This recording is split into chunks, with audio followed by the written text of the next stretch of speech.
మే 13 నాడు ఓట్లు, జూన్ 4 నాడు లెక్కబెట్టుడు. పోటీ చేసే లీడర్లు, ఓటేసే ఓటర్లు అందరికీ తెలిసిన ముచ్చట్నే.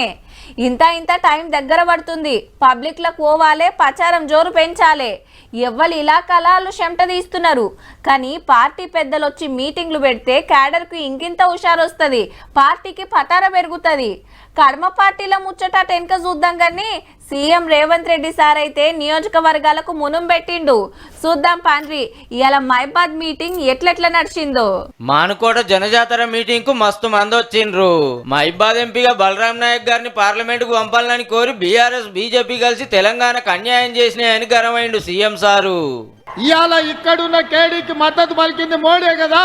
కాళేశ్వరంలో 1,00,000 కోట్లు దోసుకుంటుంటే పట్టుకొని కటకటాలు లెక్క పెట్టించాల్సిన నరేంద్ర మోడీ కేసీఆర్ ఇచ్చే కమిషన్లకు కక్కుర్తిపడి ఇవాళ కేసీఆర్ దోపిడీకి అనుమతి ఇచ్చాడు. పాలమూరు ప్రాజెక్టుకు జాతీయ హోదా ఇయ్యలేదు, బయ్యారంలో ఉక్కు ఫ్యాక్టరీ కట్టలేదు, కాజీపేటకు కోచ్ ఫ్యాక్టరీ రాలేదు, తెలంగాణలో ఓట్లు ఎట్లా అడుగుతారని బీజేపీ మీద గరమైండు.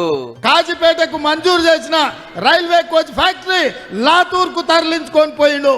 మరి బేజపోలను ఒక లాతు దన్నాల్సిన అవసరం ఉందా లేదా? మేడారం జాతరకు నిధులు ఇయ్యరు, జాతీయ పండుగ గుర్తించరు, గిదేం తారీఖు అని ప్రశ్నించిండు. మా మేడారం జాతరకు ముష్టి 3 కోట్లు ఇస్తారా? 3 కోట్లు ఇచ్చే మీకు మేము ఓట్లేసి సీట్లు ఇవ్వాలనా? జాతీయ గుర్తింపు ఇవ్వని సన్నాసులారా, మా మేడారం ప్రాంతంలో ఓట్లు ఎట్లా అడుగుతారు? తెలంగాణలో 14 ఎంపీ సీట్లు గెలవాలి, ఢిల్లీలో కాంగ్రెస్ జెండా ఎగరాలని ఆవాజ్ ఇచ్చిండు. జూన్ 4 నాడు ఫలితాలు వస్తాయి. జూన్ 9 నాడు ఎర్రకోట మీద 3 రంగుల జెండా ఎగరేసి రాహుల్ గాంధీ దేశానికి ప్రధానమంత్రి కాబోతున్నాడు. 10 ఏళ్లు హామీలు అమలు చేయకుండా పార్లమెంట్ లో సీట్ల కోసం డ్రామాలు ఆడుతున్నాడని కేసీఆర్ సార్ మీద గుస్సా అయిండు. వాళ్ళు 10 ఏళ్ళ గాడిదలను కాసి ఇవాళ 100 రోజుల్లో మనం 6 గ్యారంటీలలో 5 అమలు చేసినాం సోదరులారా. అప్పుడే రేవంత్ రెడ్డి గ్యారంటీలు అమలు చేస్తలేడు. ఇక దిగిపో అంటుండు. దిగిపోనికి ఏమన్నా అల్లా టప్పగా వచ్చినాం అనుకుంటున్నావా? అయ్య పేరు తాత పేరు చెప్పుకొని ఎవరి కాళ్ళు పట్టుకొని రాలే బిడ్డ. నీలాకటోళ్ళని తొక్కుకుంటా వచ్చి ఆ కుర్చీలో కాంగ్రెస్ పార్టీ కార్యకర్తలు కూర్చోబెడితే కూర్చున్నాం. ఆఖర్లో మల్లోపారి బలరాం నాయక్ సార్ కోటేయాలని కోరి మెజార్టీ ముచ్చటెళ్ళ పెట్టిండు.